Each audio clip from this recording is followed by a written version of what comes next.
যোৰহাটৰ টিয়কৰ মুদৈজান ভৰলুৱা জানত হাহাকাৰ পৰিস্থিতি। মুদৈজান নৈৰ বাঢ়নী পানী নিষ্কাশনৰ বাবে যি নলা আছে সেই নলাৰ সন্মুখভাগ আবদ্ধ হৈ থকাৰ ফলত সৃষ্টি হৈছে কৃত্ৰিম বানৰ। কৃষিভূমিকে ধৰি ঘৰ বাৰী এতিয়া পানীৰ তলত আছে, যাৰ বাবে ভয়াৱহ সমস্যাৰ সন্মুখীন হ'বলগীয়া হৈছে কৃষক ৰাইজ। জিলা প্ৰশাসনক আবেদন নিবেদন কৰিও কোনো সুফল লাভ নকৰাৰ অভিযোগ উত্থাপিত কৰিছে অঞ্চলবাসীয়ে। আৰু এই সন্দৰ্ভত আমাক সবিশেষ জনাব আমাৰ সাংবাদিক ৰিজু কুমাৰ শইকীয়াই। টিয়ক ৰাজচক্ৰৰ অন্তৰ্গত মুদৈজান ভৰলুৱা গাঁৱৰ ৰাইজৰ এক দীৰ্ঘদিনীয়া সমস্যা আছিল যে মুদৈজান নদীৰ যি বাঢ়নী পানী, সেই বাঢ়নী পানী যিসমূহ পথাৰ বা আৱাসিক অঞ্চলত সোমায়, সেই যি বাঢ়নী পানী, সেই বাঢ়নী পানী ওলাই যোৱাৰ যি পথ, সেই পথ আবদ্ধ কৰি থকাৰ ফলত এক ভয়াৱহ সমস্যাৰ সৃষ্টি হৈছে। মই প্ৰথমে মোৰ সহযোগীক এটা দৃশ্য দেখুৱাই ল'বৰ কাৰণে অনুৰোধ জনাইছোঁ যে মুদৈজান ভৰলুৱা গাঁৱৰ ৰাইজৰ যি খেতি পথাৰ, সেই খেতি পথাৰ এনেদৰে প্লাবিত হৈ থাকে বছৰ বছৰ ধৰি। কোনো ধৰণৰ খেতি আজি প্ৰায় 10-12 বছৰ ধৰি কোনো ধৰণৰ খেতি ইয়াত কৰিব পৰা হোৱা নাই। মূল কাৰণটোৱে হ'ল যে মুদৈজান নদীৰ যি বাঢ়নী পানী, সেই বাঢ়নী পানী ইয়াত সোমোৱাৰ পাছত ইয়াৰ ওলাই যোৱা যিটো পথ, একমাত্ৰ পথ, ৰাষ্ট্ৰীয় ঘাইপথ সম্প্ৰসাৰণৰ বাবে নিৰ্মাণ কৰা যি নলা, যি কালভাৰ্ট, সেই কালভাৰ্টৰ সন্মুখভাগ এগৰাকী ব্যক্তিয়ে আবদ্ধ কৰি ৰখাৰ ফলত, সেই আবদ্ধ কৰি থকাৰ ফলত এই যি বাঢ়নী পানী, আবদ্ধ পানী ওলাই যোৱাৰ যি পথ, সেই পথ বন্ধ হৈ পৰিল। আৰু বন্ধ হোৱাৰ ফলতে এনে এক বিভীষিকাময় পৰিৱেশৰ সৃষ্টি হৈছে। আৰু এই যি বিভীষিকাময় পৰিৱেশ, এই পৰিৱেশ নিৰাময়ৰ বাবে ইতিমধ্যে এই অঞ্চলৰ ৰাইজে বিভিন্ন সময়ত জিলা প্ৰশাসন, বিভাগীয় মন্ত্ৰী বা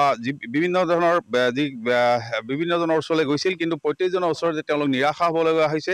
আৰু নিৰাশা হোৱাৰ বাবে এতিয়া এনেধৰণৰ এক অচলাবস্থাৰ সৃষ্টি হৈছে।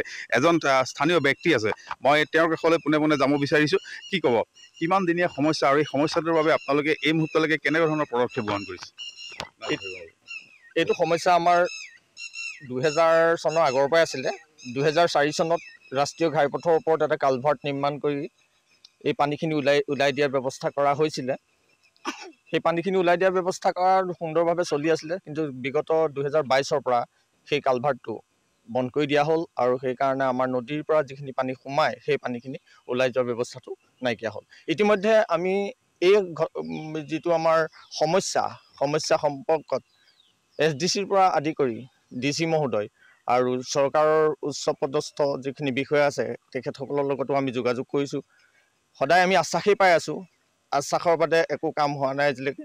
গতিকে আপোনালোকৰ জৰিয়তে আমি আশা কৰোঁ যাতে এই বাতৰিটো নিৰ্দিষ্ট স্থানত নিৰ্দিষ্ট লোকসকলৰ অৱগত হয়, আৰু আমাৰ এই দীৰ্ঘদিনীয়া সমস্যাটো সমাধান কৰাৰ ক্ষেত্ৰত কিছু অৰিহণা যোগায়।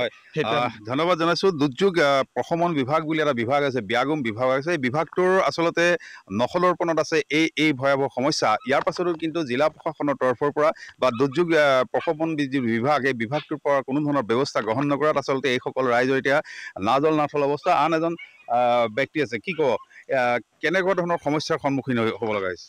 এই সমস্যাটো আমাৰ আজি বহুত দিনীয়া পুৰণি সমস্যা। 2020 চন 21 চনৰ পৰাই আপোনাৰ হৈ আছে এইটো বস্তু। আমি আজিলৈকে খেতি কৰিব পৰা নাই, আজি 10-12 বছৰ খেতি কৰিব পৰা নাই। আমাৰ ওচৰৰে যিটো 37 নং ৰাষ্ট্ৰীয় ঘাইপথৰ কিনাৰৰ ৰমজান আলী বুলি যিজন মানুহ আছে, সেই মানুহজনে আজি 40 বছৰৰ পৰা যিটো নলা গৈ আছিলে, সেই নলা পানীখিনি তেওঁ বন্ধ কৰি দিছে। তেওঁক কেইবাবাৰ কোৱা হ'ল, স্থানীয় আমাৰ ৰাজচক্ৰৰ বিষয়ে আহি ক'লেহি, তথাপি তেওঁলোকে কোনো কাম নকৰে।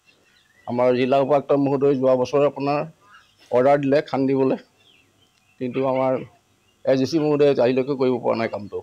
গতিকে ফলত আমাৰ ৰাইজৰ গোটেই হাৰাশাস্তি, খেতি কৰিব পৰা নাই। কঠীয়া চঠীয়া পাৰি থৈ দিছে ৰাইজে, এতিয়া খেতি কৰিব পৰা নাই। তাৰ এটা সমস্যা সমাধান কৰিব লাগে।